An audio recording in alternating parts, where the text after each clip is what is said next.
जगद्गुरू संत तुकाराम महाराजांचा पालखी सोहळा बारामतीच्या मुक्कामानंतर पंढरपुराकडे निघाला असून तालुक्यातील काटेवाडी येथे विठुरायाच्या जयघोषात आणि टाळ मृदुंगाच्या गजरात संत तुकाराम महाराजांच्या पालखी सोहळ्यातील मेंढ्यांचे पहिले गोल रिंगण अभंगमय वातावरणात पार पडले।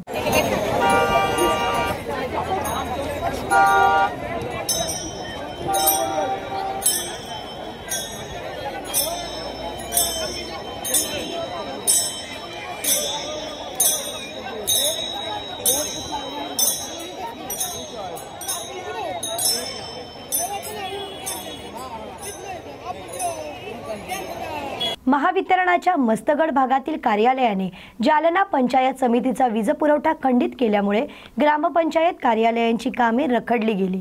या प्रकरणामुळे संतप्त झालेल्या सरपंचांनी मस्तगड भागातील महावितरणाच्या कार्यालयावर धडक देत महावितरणाच्या अधिकाऱ्यांना घेराव घातला आणि वारंवार पंचायत समितीचा वीज पुरवठा खंडित होत असून त्याचा परिणाम ग्रामपंचायतीच्या कारभारावर होत असल्याचे सांगत तिथल्या अधिकाऱ्यांना जाब विचारला आहे।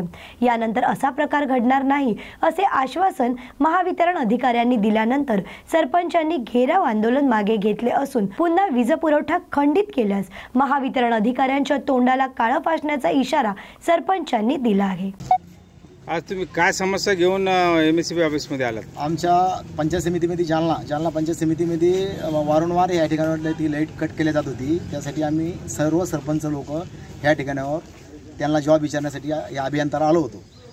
आल्यानंतर अभियंत्यानं आम्हाला असं आश्वासन दिलं की आम्ही तुमचे दिवाळीपर्यंत लाईट कट करणार नाही, जुने काही थकीत असल्याकारणे वारंवार लाईट कट व्हायचं आहे असं त्यांना सांगितले आहे। आम्ही त्यांना सांगितलं आम्ही गट विकास अधिकाऱ्याच्या मार्फत आल्याकारणाने आम्ही शांततेने आम्ही आंदोलन पार केलं सगळ्या सरपंच लोकांनी।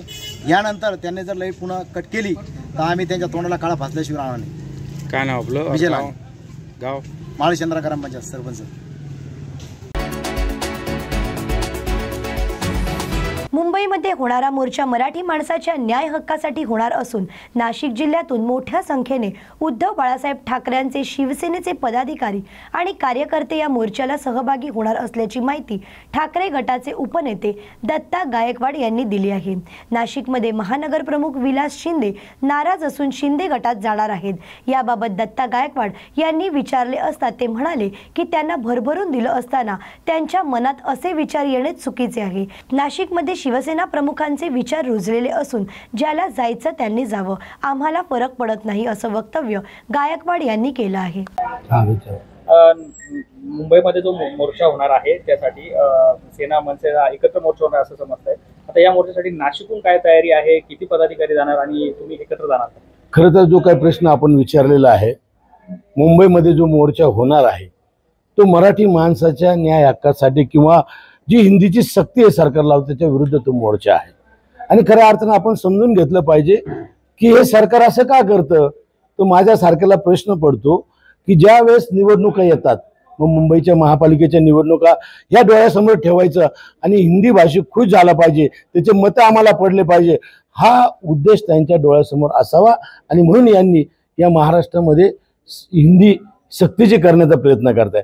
इतर राज्य बघा, तामिळनाडूमध्ये तामिळनाडू चालते, गुजरातमध्ये गुजराती चालते, पश्चिम बंगालमध्ये बंगाली भाषा बोलली जाते, त्यांच्या याच्यावर कुणी गदा आणत नाही। परंतु महाराष्ट्रामध्ये मराठी माणसावर अशा प्रकारची सक्ती करणे हे चुकीचं आहे। आणि म्हणूनच आदरणीय उद्धव साहेब असतील, आदरणीय राजसाहेब असतील किंवा त्यांनी जे काही आव्हान केलेले हे काही राजकीय हेतूचं आव्हान नाहीये। त्यांनी आव्हान याच्यासाठी केलं की या महाराष्ट्रावर मराठी माणसावर अशा प्रकारची सक्ती होती, हिला विरोध करण्यासाठी तमाम मराठी माणसांनी एकत्र आलं पाहिजे, ही भावना त्यांची आहे। आणि म्हणून त्यांनी आव्हान केलेलं आहे, त्या आव्हानाला प्रतिसाद म्हणून नाशिक जिल्ह्यामधून मोठ्या प्रमाणामध्ये आम्ही त्या मोर्चामध्ये सहभागी होणार आहोत।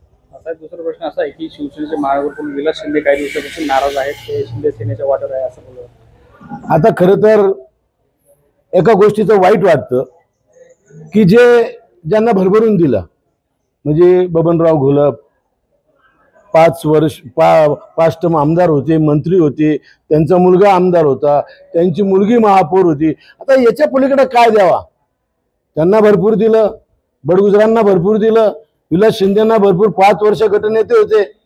खरं तर मी ज्यावेळेस शहर प्रमुख होतो, जिल्हा प्रमुख होतो, मी दरवर्षाला गटप्रमुख वेगवेगळा करायचो, परंतु हे 5 वर्ष राहिले। आणि असं असताना देखील तुमच्या मनात असे विचार येणं हेच खऱ्या अर्थानं चुकीचं आहे.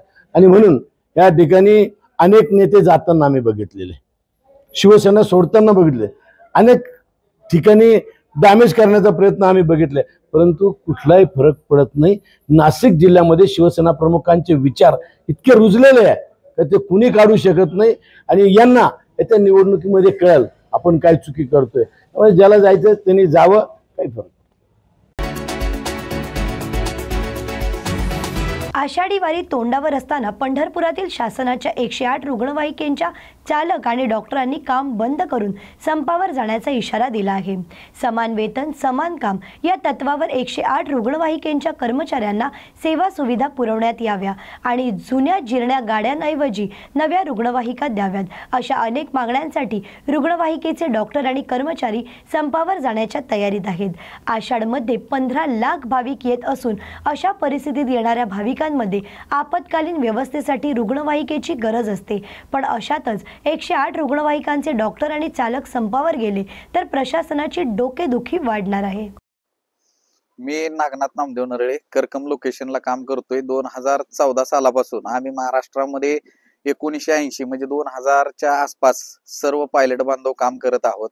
आणि 2017 पासून प्रशासन आणि कंपनी यांना वारंवार निवेदनाद्वारे आंदोलन करून बऱ्याच वेळा आमच्या मागण्यासाठी आम्ही ह्या गोष्टी करून सुद्धा कंपनीनं किंवा प्रशासनानं आमच्याकडे अजिबात लक्ष दिलेलं नाही. या महागाईच्या काळामध्ये बाकीच्या 10 वर्ष काम झालेल्या कर्मचाऱ्यांना शासन सेवेमध्ये समावेशन केलं कंत्राटी कर्मचाऱ्यांचं, पण आमचं ते होत नाही म्हणतात. ठीक आहे, मान्य आहे, पण जे शासनाचे कर्मचारी जे काम करतायत तेच काम आम्ही पण करतोय. त्यामुळे समान कामाला समान पगार हा आम्हाला मिळाला पाहिजे ही प्रामुख्याने आमची पहिली मागणी आहे. आणि त्यानंतर दुसरी मागणी आहे, ज्या गाड्या जीर्ण झालेत बाकीच्या गोष्टी त्या गाड्या महाराष्ट्रभर पेटतायत, जळून राख होती त्या गाड्याची. आणि माझ्या पायलट बांधवांना महाराष्ट्रामध्ये गेल्या 10 ते 11 महिने झालं ESI PF या बाकीच्या गोष्टी आणि मेडिक्लेमची सुविधा या कंपनी मार्फत दिली गेली नाही. 14 ते 17 या 3 वर्षाच्या कालावधीमध्ये PF या कंपनीनं आम्हाला 1 रुपया दिलेला नाही. आणि ह्याच्यासाठी आमचं एक तीव्र आंदोलन डॉक्टर आणि पायलट संयुक्त विद्यमाने एक आम्ही आंदोलन पुकारलेलं आहे. आणि सेंटर ऑफ ट्रेड युनियन चे आमचे राष्ट्रीय अध्यक्ष डॉक्टर DR कराड साहेब यांच्या मार्गदर्शनाखाली आम्ही आंदोलन करतोय. प्रशासन आणि सेवा पुरवठादार यांनी 1 तारखेच्या अगोदर जर आम्हाला बैठकीसाठी वेळ देऊन त्या बैठकीमध्ये या विषयावरती तोडगा नाही काढला तर आम्ही 1 तारखेला तीव्र स्वरूपाचं आंदोलन करतोय. ह्याची दखल महाराष्ट्राचे मुख्यमंत्री असतील, उपमुख्यमंत्री असतील किंवा आरोग्यमंत्री असतील यांनी घेऊन हा विषय कुठंतरी निकाली काढावी ही माझी काम बंद आंदोलन आमचं 1 तारखेपासून आहे. त्याच्यामध्ये जर त्यांनी काय तोडगा नाही काढला तर तिथून पुढे तीव्र स्वरूपाचं आंदोलन आम्ही करू हे आम्ही एक त्यांना विनंती करतोय. आणि त्यांनी यामध्ये एक तोडगा काढावा हे अशी आमच्या सर्व महाराष्ट्रातल्या पायलट बांधवांच्या वतीने विनंती आहे. शालेय शिक्षण अभ्यास आणि कृती समिती 5 जुलै रोजी होणाऱ्या मोर्चामध्ये सहभागी होणार असून यासोबतच 29 जूनला शासनाच्या निर्णयाची होळी केली जाणार आहे. तसेच 7 जुलैच्या धरणे आंदोलनावर कृती समिती ठाम आहे. राज ठाकरे यांच्या आवाहनानंतर कृती समिती देखील या मोर्चामध्ये सहभागी होणार असल्याचे सरकार हे एका आंदोलनामुळे बदलणार नाही. त्यामुळे आमची ही 2 आंदोलने आम्ही रद्द करणार नसल्याची कृती समितीचे दीपक पवार यांच्याकडून सांगण्यात आली आहे. सर, उद्धव ठाकरे आणि राज ठाकरे संयुक्त मोर्चा काढणार आहे, त्याबद्दल आपलं काय मत? शालेय शिक्षण अभ्यास आणि कृती समन्वय समितीच्या वतीनं आम्ही गेले 1.5-2 महिने महाराष्ट्रातल्या सगळ्या राजकीय पक्षांशी बोलून नागरी समाजातल्या चळवळी आणि राजकीय पक्ष यांचं काही संयुक्त आंदोलन उभं राहतं आहे का असा प्रयत्न करत होतो. त्यानिमित्ताने आम्ही माकप, भाकप, भारतीय राष्ट्रीय काँग्रेस आणि काल शिवसेना पक्षप्रमुख उद्धव ठाकरे साहेबांना आम्ही भेटलो. या सगळ्यांमधून आम्ही त्यांच्या पुढे जो कार्यक्रम सगळ्या राजकीय पक्षांपुढे गेल्या 8 दिवसामध्ये मांडला आहे तो 29 जूनची शासन निर्णयांची प्रतिकात्मक होळी आणि 7 जुलैला धरणं आंदोलन असे 2 कार्यक्रम आम्ही जाहीर केले होते. 7 जुलैच्या आमच्या कार्यक्रमामध्ये उद्धव ठाकरे साहेबांनी असं म्हटलं की नुसतं धरणं आंदोलन घेण्याच्या पेक्षा आपण हुतात्म्यांना अभिवादन करू आणि हुतात्मा स्मारकापासून मोर्चाने आपण आझाद मैदानात जाऊ. आणि त्याच्यामुळे माध्यमांमध्ये या सगळ्या धरणं आंदोलनाचं नाव मोर्चा अशा प्रकारचं आलं. आणि त्यामुळे तेव्हा ती बैठक झाल्यानंतर आणि माझी आणि उद्धव साहेबांची संयुक्त पत्रकार परिषद झाल्यानंतर अर्ध्या तासानंतर, पाऊण तासाच्या नंतर राज ठाकरे साहेबांनी पत्रकार परिषद घेऊन आपण 6 जुलैला आंदोलन करतो आहोत असं म्हटलं.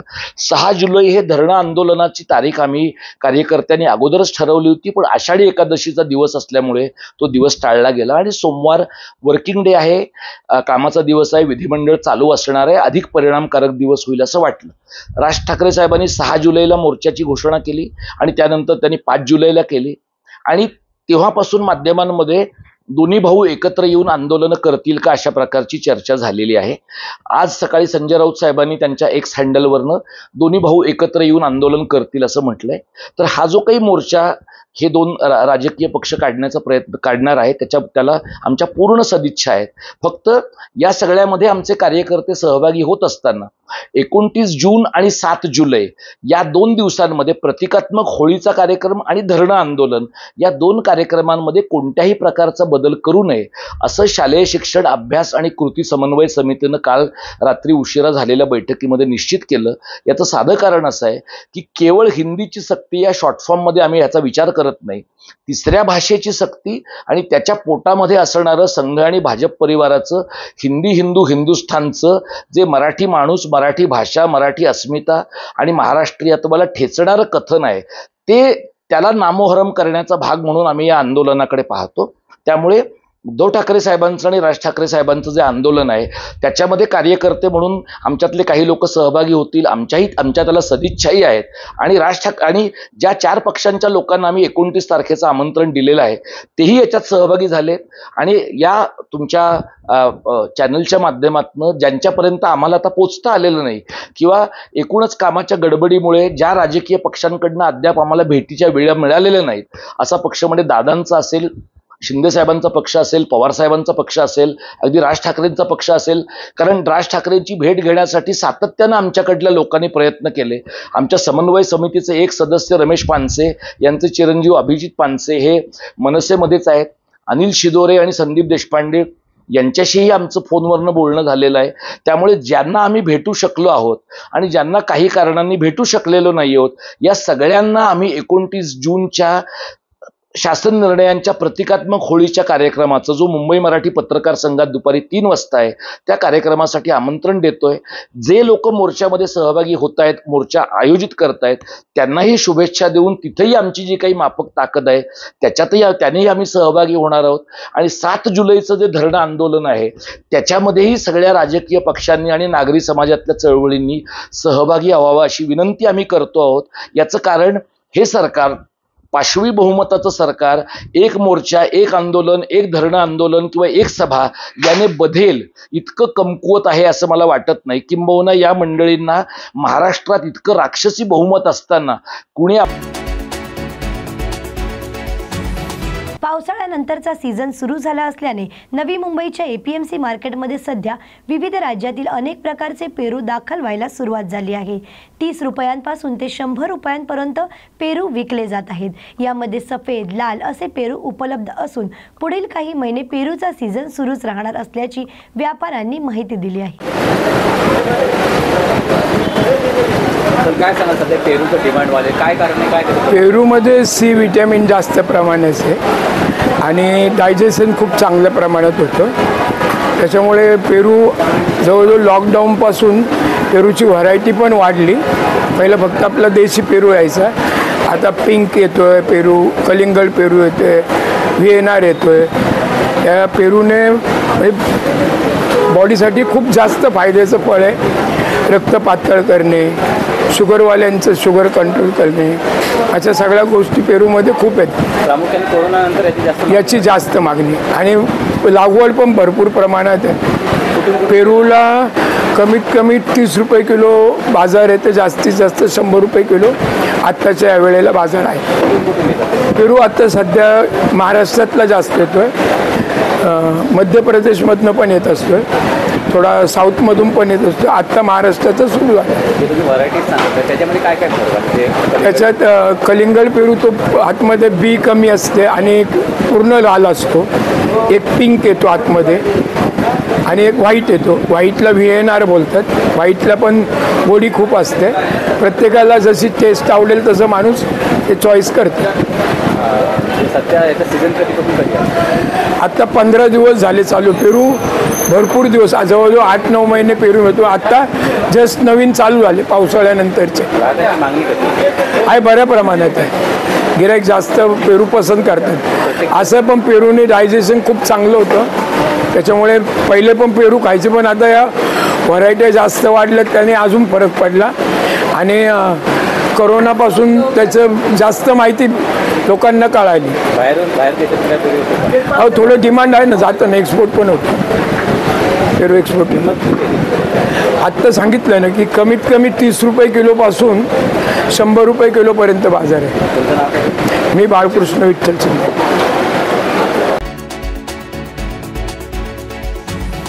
राज्यामध्ये सध्या हिंदी भाषेवरून चांगलेच राजकारण तापल्याचे पाहायला मिळत आहे.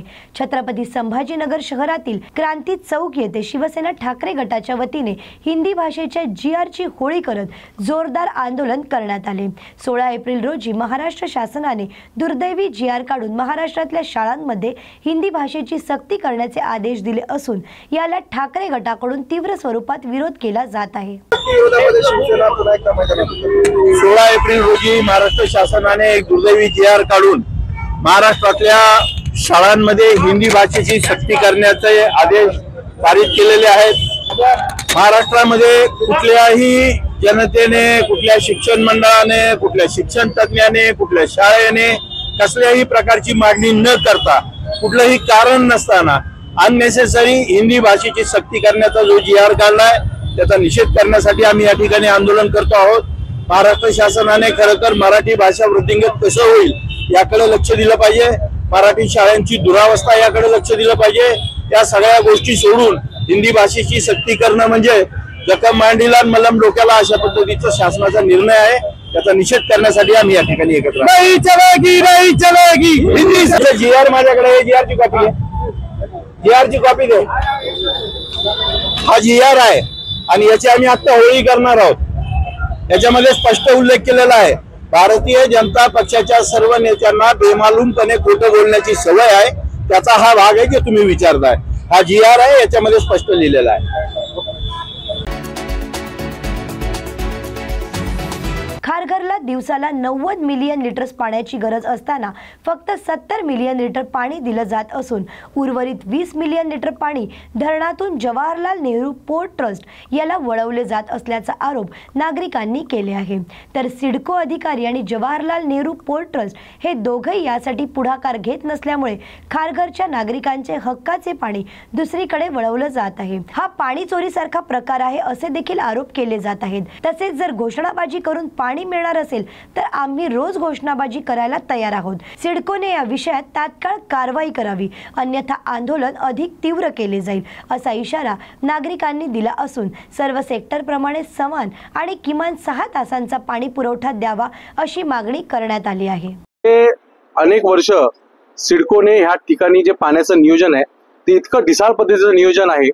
या ठिकाणी शहरीकरण वाढत असताना सिडकोने ज्या जबाबदारी या ठिकाणी काम करणं गरजेचं होतं, पाण्याकरता जी उपाययोजना करणं गरजेचं होतं, ही कोणतीही उपाययोजना सिडकोकडनं व्यवस्थित करण्यात आलेली नाहीये. या ठिकाणी जे सिडकोचे कर्मचारी आहेत त्यांच्यावरती राग निघतो इथला लोकांचा, परंतु जे खुर्चीवर बसलेले सिडकोचे अधिकारी आहेत, जे AC मध्ये बसलेले अधिकारी आहेत, ते ह्या बाबतीत सपशेल फेल झालेले आहेत. शेवटी त्यांचीही 3 वर्षांनी बदली होती, त्यामुळे त्यांनाही माहिती आहे की हा त्रास जर पाण्याच्या विरोधात जर कोणाचा ऐकून घ्यायचा आहे तर 3 वर्ष आपल्याला ऐकून घ्यायचं आहे. 3 वर्षानंतर त्यांची बदली ही अटळ असते. त्यामुळे तेही ज्या पद्धतीने या ठिकाणी नियोजन करायला पाहिजेत त्यात सपशेल फेल होत आहेत. या व्यतिरिक्त आमदार प्रशांतदादा ठाकूर यांच्या माध्यमातून जे JNPTला या ठिकाणी पाणी दिलं जाते ते खारघर मधल्या नागरिकांना देणं गरजेचं आहे. JNPTला पाणी सध्या देऊ नका. केंद्र शासनाचा 2012चा अधिनियम आहे की पाण्याचा वापर पिण्याकरता सर्वप्रथम, घरगुती वापराकरता सर्वप्रथम, त्यानंतर त्यातून जर पाणी वाचत असेल तर तो शेती करता, त्यातून जर पाणी वाचत असेल तर हायड्रो पॉवर जे आपल्या पाण्यावरती चालणारे त्याच्याकरता, आणि त्यातून जर पाणी वाचलं तर ते पाणी उद्योगधंद्यांकरता वापरता येतं. अशी नियमावली 2012ला सेंट्रल गव्हर्नमेंटची आहे. त्याच्या अगोदर जाऊन महाराष्ट्र शासनाने 2005 साली या ठिकाणी एक GR काढलेला आहे की या ठिकाणी धरणांमध्ये या ठिकाणी असलेला जो पाण्याचा स्रोत आहे ह्याचा वापर पिण्याकरता व घरगुती वापराकरता लोकांना या ठिकाणी देणं गरजेचं आहे. त्यानंतर ते शेतीला देणं गरजेचं आहे. त्यानंतर ना हायड्रो पॉवर करता आणि मग त्यानंतर ना उद्योगधंदे MIDC JNPT सारख्या ठिकाणी देणं गरजेचं आहे. परंतु गेली अनेक वर्ष या ठिकाणी असलेली सिडको JNPTला 20 MLD पाणी देते. आज खारघरला 90 MLD पाण्याची गरज आहे. त्यापैकी 70 ते 72 MLD पाणी या ठिकाणी उपलब्ध होते सिडकोकडून हेटवणे धरणामधून. कारण की हे जे 20 MLD पाणी आहे हे JNPTला दिलं जातं. JNPT आज अवाढव्य आणि एवढं मोठं वार्षिक बजेट असलेलं या ठिकाणी महामंडळ आहे.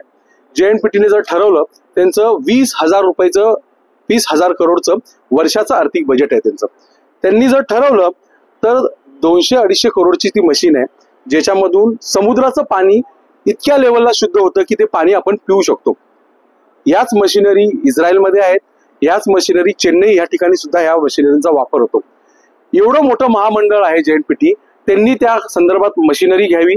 त्यांना लागणारं 20 MLD पाणी त्यांनी रोज त्यातून जनरेट करावं. कारण त्यांना लागणाऱ्या पाण्यातलं पण अर्धा MLD पाणीच फक्त ते लोक पिण्याकरता किंवा घरगुती वापराकरता वापरतात. उरलेलं 19.5 MLD पाणी हे तिथे असलेल्या गोडाऊनची साफसफाई करणं, तिथे असलेले फिशिंगचे जे गोडाऊन्स आहेत, जे रेफ्रिजरेटर्स आहेत त्याकरता हे सगळं पाणी वापरलं जातं. म्हणजे तिथे लोकांना पाणी वापरलं दिलं जात नाही. तिथे फक्त 0.5% पाणी लागतं. तुम्ही ते 0.5% पाणी पण समुद्रातनं यूज करू शकता. छोटी मशिनरी लावा. परंतु ह्या सगळ्या गोष्टी करता ते पाणी धरणासारख्या एवढ्या महत्वाच्या स्रोतामधून वापरतात आहेत. आणि जेव्हा की खारघरच्या जनतेला तेवढंच 18 MLD पाण्याचा जो शॉर्टेज आहे हा त्यामुळेच आहे. त्यामुळे माझा आरोप आहे की JNPT तर यात पुढाकार घेत नाही, परंतु सिडकोचे अधिकारी सुद्धा यात विषयात पुढाकार घ्यायला तयार नाहीयेत. त्यामुळे सिडकोच्या विरोधात आज आम्ही हे आंदोलन केलेलं आहे. आज सेक्टर 1, 2, 8 मधील जनता या ठिकाणी येऊन जो नॉब आता सुरू केलेला आहे, ज्यातून ज्या पाईपमधून आमच्या सेक्टरला पाणी जातं ते नॉब आता या ठिकाणी बंद होणार नाही. या ठिकाणी पोलीस स्टेशनचे अधिकारी सुद्धा आलेले आहेत. परंतु माझी त्यांना विनंती आहे की माझ्यावर कारवाई केली तरी चालेल, परंतु हा नॉब आता या ठिकाणी बंद होणार नाहीये. कारण जर सिडकोच्या वरती कोणी आंदोलन केलं तरच सिडको त्यांना पाणी देणार असेल तर आम्ही सुद्धा आंदोलन रोज करायला तयार आहोत. आम्ही या ठिकाणी आमची जोपर्यंत सोसायटीतल्या टाक्या, खालची टाकी वरची टाकी पूर्ण भरली जात नाही तोपर्यंत आम्ही हे बंद करणार नाही. हा नॉब चालू राहील. आमच्या ज्या वेळेला लोकांकडनं फोन येतील आमच्या इकडच्या सोसायटीमधून, सेक्टर 1, 2, 8 मधून, सेक्टर 10 मधून लोकांचे ज्या वेळेला फोन येतील की आता आमची टाकी भरलेली आहे, त्यावेळेलाच हा नॉब बंद होईल. माझी सिडकोच्या या ठिकाणी असलेल्या कर्मचाऱ्यांनाही विनंती आहे, आमचं त्यांच्याशीही भांडण नाही, माझी पोलीस अधिकाऱ्यांनाही या ठिकाणी विनंती. उल्हासनगर शहरात एका महिलेचा विनयभंग केल्याप्रकरणी डॉक्टर विरोधात उल्हासनगर पोलीस ठाण्यात गुन्हा दाखल करण्यात आला आहे.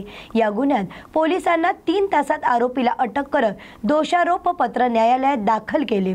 शहाबुद्दीन शेख असं अटक करण्यात आलेल्या डॉक्टरांचं नाव असून पीडित महिलेच्या तक्रारीवरून पोलीस ठाण्यात विनयभंग केल्याची तक्रार दाखल केली आहे. नमस्कार. आज उल्हासनगर पोलीस स्टेशन अंतर्गत ही तक्रार आम्हाला प्राप्त झाली होती. त्या अनुषंगाने त्वरित तक्रारीची दखल घेऊन आम्ही गुन्हा दाखल केला होता.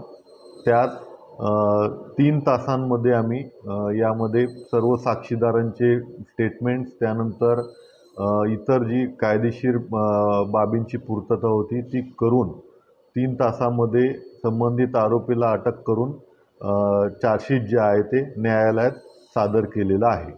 तरी आपल्या जिल्ह्यामध्ये पहिली जी घटना असेल तर काही तासांमध्ये दोषारोप पत्र दाखल झाले. बरोबर आहे. आमच्या झोनमध्ये सर्वात कमी कालावधीमध्ये सदरची जी घटना घडून गेल्यानंतर कमी वेळेमध्ये चार्जशीट करण्याची पहिलीच घटना आहे. सदर आरोपी पीडित महिलेशी एकत्रित काय प्रकरण? संबंधित महिलेने एक विनयभंग केल्याची तक्रार सांगितली होती. त्या अनुषंगाने गुन्हा दाखल केला होता.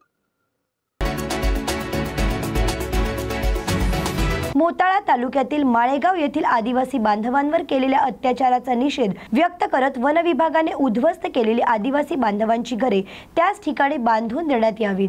दाव्यात आदिवासी जातीचे प्रमाणपत्र असताना गैर आदिवासी म्हणणाऱ्या अधिकाऱ्यांवर तात्काळ ॲट्रॉसिटी गुन्हा दाखल करावा, तसेच जिल्हा परिषद शाळा इतरत्र हलवण्यात येऊ नये आणि अंगणवाडी पूर्ववत चालू करण्यात यावी। या मागण्यांसाठी 16 जून पासून आमरण उपोषण सुरू आहे। या उपोषणाची जिल्हा प्रशासनाने दखल न घेतल्याने सकल आदिवासी बांधवांनी जिल्हाधिकारी कार्यालयावर जनआक्रोश मोर्चा काढला। यावेळी शेकडो आदिवासी बांधव या मोर्चात सहभागी झाले होते। गेल्या 11 दिवसापासून या ठिकाणी आदिवासी बांधवांच्या निवासासाठी व शेतीसाठी चालू असलेलं उपोषण आणि या उपोषणाला एक समर्थनीय म्हणून आज या ठिकाणी जिल्हाधिकारी कार्यालयावर जो काही मोर्चा आलेला आहे, तर त्या संदर्भात माननीय शासनासोबत आमची चर्चा झालेली आहे आणि शासनाने आम्हाला आश्वासित केले की जोपर्यंत जिल्हाधिकारी येत नाही तोपर्यंत आम्ही तुम्हाला सकारात्मकतेचं आणि एक तुम्हाला त्या ठिकाणी जमीन द्यायची किंवा कोण्या ठिकाणी इतरत्र द्यायची या संबंधाचं पत्र या ठिकाणी आम्हाला ते शासनाकडून आता मिळणार आहे आणि जिल्हाधिकारी आल्याच्या नंतर या ठिकाणी आमचं शिष्टमंडळ जे असेल त्या ठिकाणी आम्ही कलेक्टर साहेब चर्चा करून आम्ही आमच्या जमिनीचा आणि आम्ही आमच्या निवासाचा ताबा घेणार आहोत, हे आमचं ठरलेलं आहे।